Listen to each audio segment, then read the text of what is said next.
that awful so-called revolution, which Iranian people call the second occupation of Arabs of our country. The first one happening in 6th century, and the second one happening in 1979. Iranian people don't consider this regime a member of that society, of that country, because the regime of Iran is not Iranian. They don't care about Iran, they don't care about Iranian people. They just use Iran, as Khomeini said. Iran is the first platform to start and use to spread Islamic rule around the world.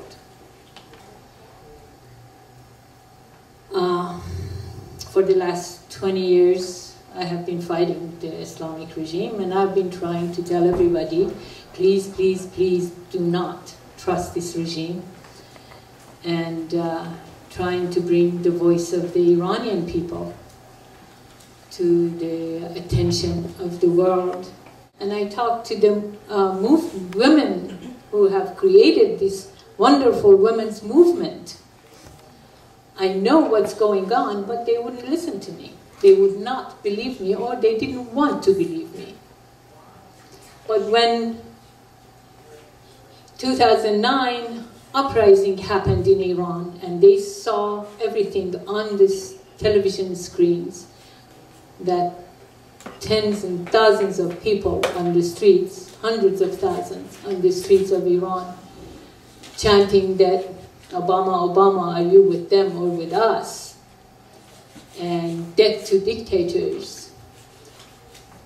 Then after that, they believed me that this regime is not the legitimate representative of the people of Iran. And the people of Iran don't want nuclear bomb. They don't want their money going for terrorism around the world. And the fathers not having jobs, the children not having shoes or school, going to school 3 shifts a day, and factories and businesses closing down one after the other. One egg is $10. And this is the life they have. But everybody says, every dictator says, you're interfering in our internal affairs. But the regime of Iran is interfering in every other country's affairs, in Lebanese affairs, in Hamas, in Sudan, in Iraq, in Afghanistan, name it, the regime of Iran is interfering in their internal affairs. But these things are not. These words that the dictators use should not be deciding our foreign policies, should not be deciding whether it is to our benefit to keep talking to a regime that every president since Carter has been talking to. And they haven't gotten anywhere, but they have given them the time to build their nuclear bomb, to long-range missiles, and spend the money while the people of Iran are hungry. But when it comes to the countries that the people are standing up and begging for freedom against a regime that is totally dangerous for us and for the whole world, what are we waiting for? Those people are asking us to interfere. The regime doesn't want us to interfere, but the people. Regimes come and go. Nations are always going to be there. Iranian people love America.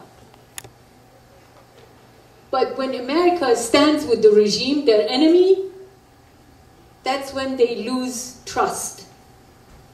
It's not because America interferes in the internal affairs of the country that Iranians don't like America. At this point, it is because America stands totally ignoring the people and catering to the regime, to a dictator that the people don't want. And every day, every single day, there are people that they are killed, they are tortured, they are burned, thousands and thousands every month. But nobody talks about them, nobody mentions them, and we keep talking to the regime who doesn't want to talk to us, and they want to string us along until they have their nuclear bomb. That's all I can say right now. I'll let my friend. You've heard a lot of information, and you've heard a lot of people speaking at you and talking to you. I'm here basically to listen to you and to hear your questions. So those of you who have questions, please, you can ask it to me or to Manda, but I'd like to hear what you have to say. Can you identify your background, please? I'm the foundation. I am the president of the Foundation for Democracy in Iran. My name is Ken Timmerman. You saw me in the film. I've been working with Iranian dissidents for the past 20 years as an NGO, but I'm also a reporter. I write books. I write fiction as well. I like to say, as I write fiction these days, that that's the only place I can write the truth. Sometimes in nonfiction books, one is hampered by legal requirements where you can't exactly write the whole truth and the full truth, but in fiction you can. So that's my background. I was in Paris in 1979 when Khomeini was there, just before the revolution, as a reporter, and I've been following it ever since. Yes, ma'am.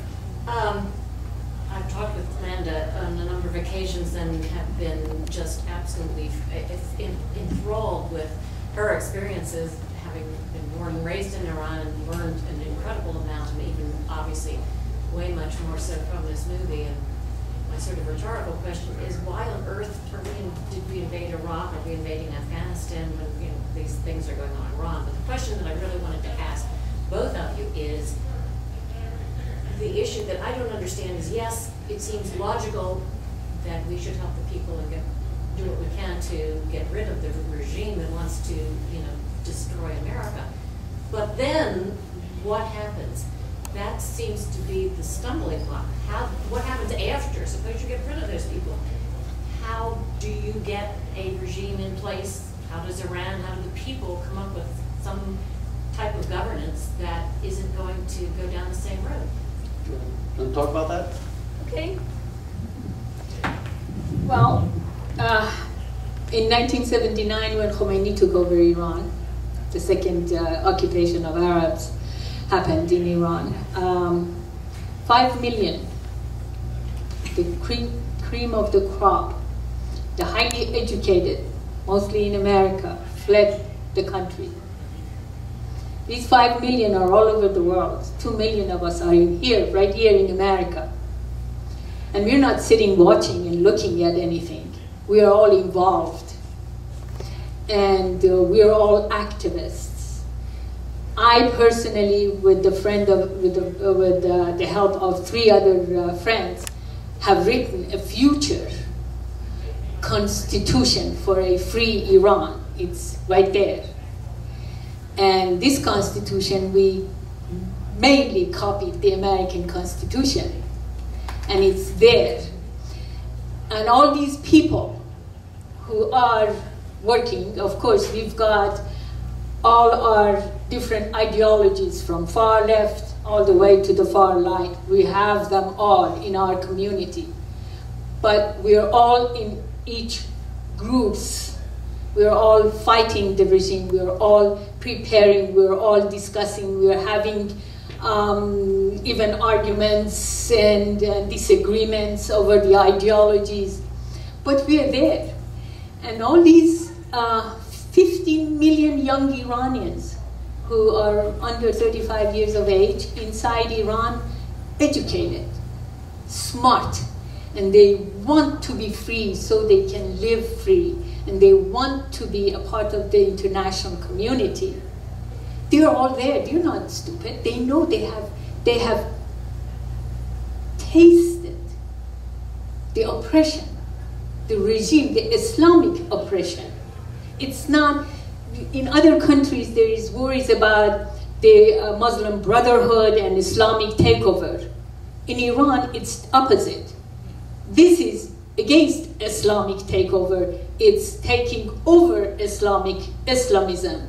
So therefore, what will happen in Iran is that we're all there to create a democratic, free, and friendly to the world, and a member of the international community in Iran. See, in 1906, after 20 years of revolution, Iranian people had a revolution for a constitutional monarchy and for modernity.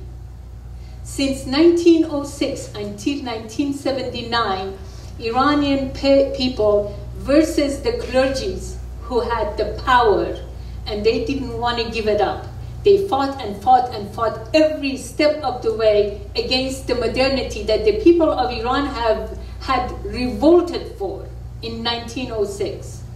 They issued fatwas, there was assassinations by the Islamists of the Iranian revolutionaries, of the women, the firing, the burning, the killing, everything. It continued until 1979, until they totally took over again and changed everything back to the 19th century. So in Iran, everything will change for 100% better, not worse.